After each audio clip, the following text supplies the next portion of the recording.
Hello, YouTube. Uh, so after looking at all the stuff going on in the tech world right now, uh, figured, you know what, best not stew in silence anymore.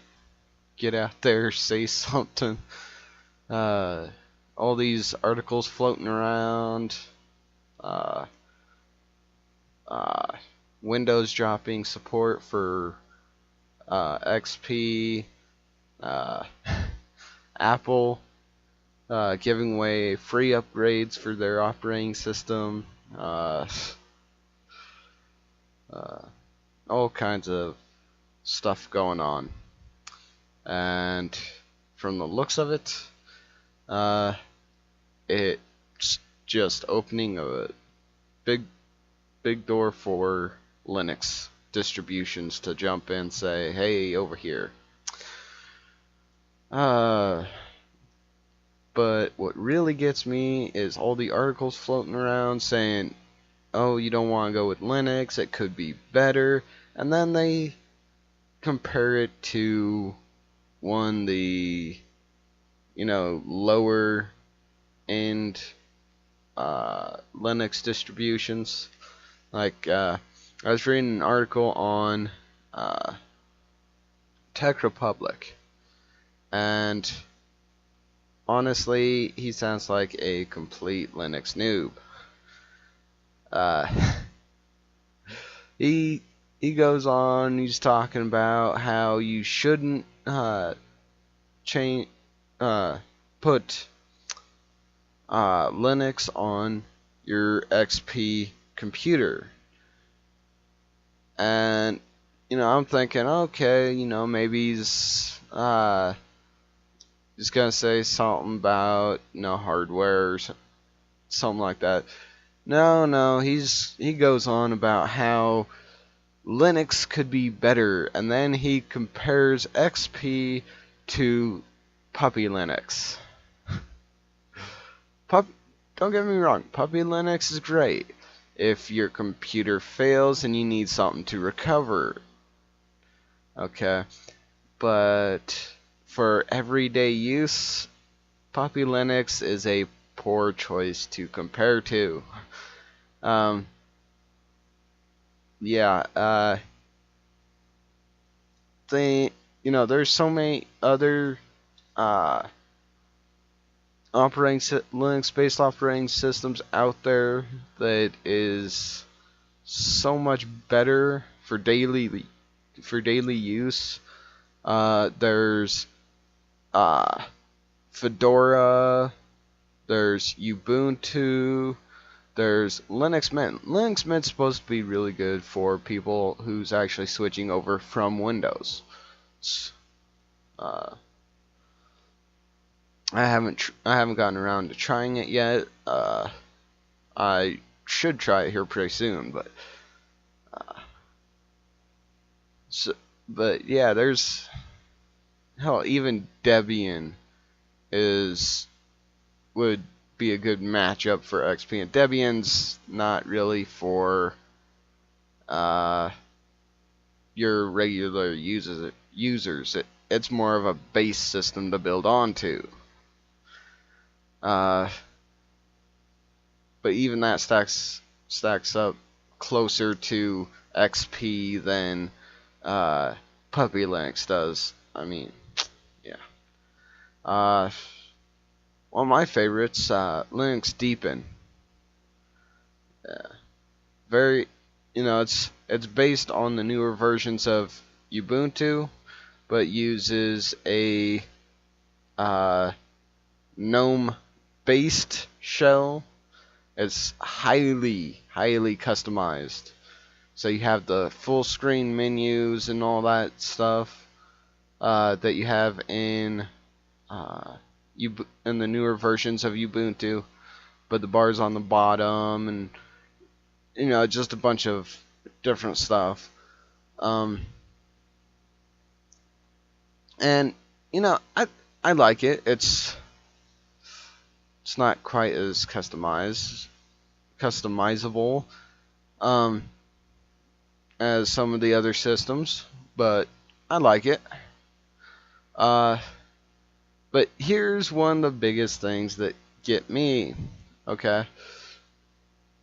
And in the article from that I was reading on Tech Republic, and it's not the only one. There's others that do the same thing, but in the article, he talks about how Linux could be better and so on and so forth.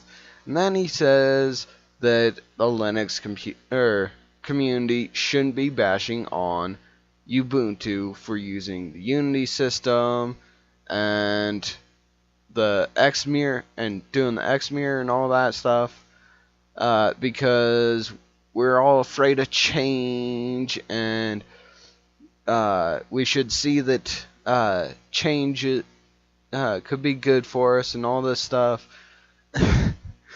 And if you actually go through and look at what people are complaining about with that, with all of it, you see it's not because it's different.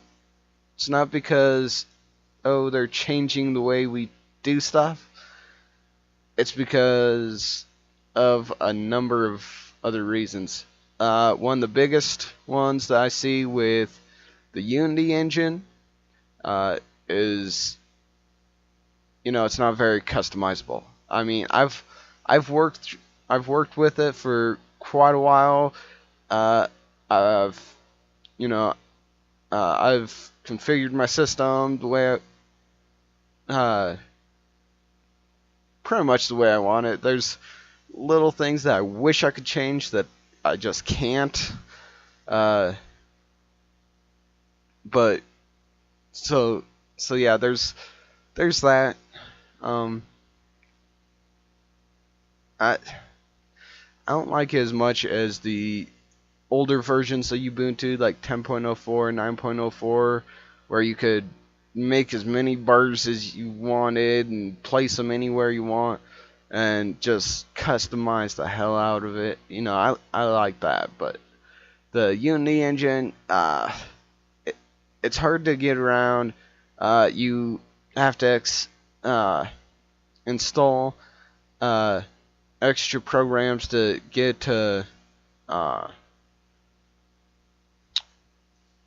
get all the tweaks that you want, and even then, some of the customizations you just can't do with the Unity engine. And then Xmirror. So many people say, we don't like what you're doing with Xmirror. And there are articles all over saying, oh, you shouldn't be afraid of change, blah, blah, blah. It's not that we're afraid of change.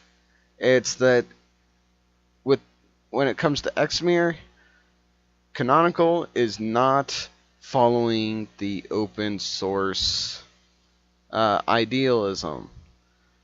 Now, every step of the process is being hidden. That's what gets everybody in a bundle. Because it's the operating system, open source, you can follow what they're doing, the entire process and everything. But when it comes to Xmirror, they don't want anybody knowing what they're doing, how they're doing it. It's supposed to be open source once they're done with it, but Canonical doesn't want people's feedback while they're developing it. Yeah. That's what's got everybody in a bind. And I think it's just ridiculous to see all these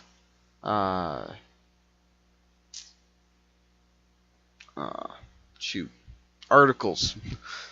See all these articles that's just going against Linux as hard as they can. And it's amazing to me that these people can actually report on this stuff without knowing a damn thing about what's going on. Uh, so, leave some comments below. Tell me what you think.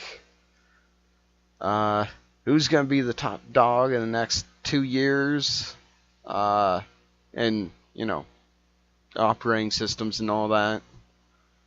I'm shooting for Ubuntu. Hopefully they'll have the whole Unity thing figured out by then. So